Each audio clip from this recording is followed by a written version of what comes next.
শ্বশুরবাড়িতে মেয়েরা দুজন মানুষের জন্য ভালো থাকে। এক হচ্ছে তার জামাই, আর এক হচ্ছে তার শাশুড়ি। এই দুজনের মধ্যে যদি একজন খারাপ হয় তাহলে তার কপালে দুঃখে শেষ হয় না। প্রত্যেক মেয়েরাই চায় যে বিয়ের পর তাদের একটা সুন্দর সংসার হোক, তারা ভালোভাবে সবার সাথে মিলেমিশে থাকবে বা তারা সুখে শান্তিতে সংসার করবে, জামাই শ্বশুর শাশুড়ি সবাইকে নিয়ে।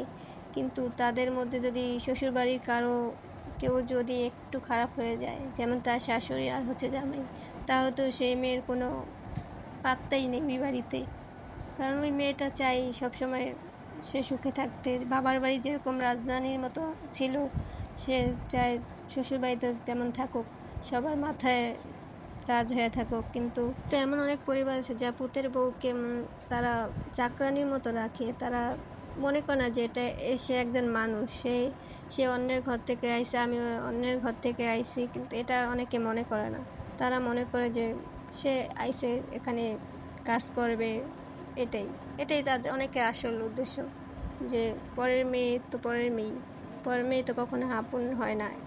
অনেক শ্বশুর শাশুড়ি বা শ্বশুর বাড়ির মানুষ এসব। আর যদি জামাই সহ সবাই খারাপ হয় তাহলে তো মেয়েটার জীবন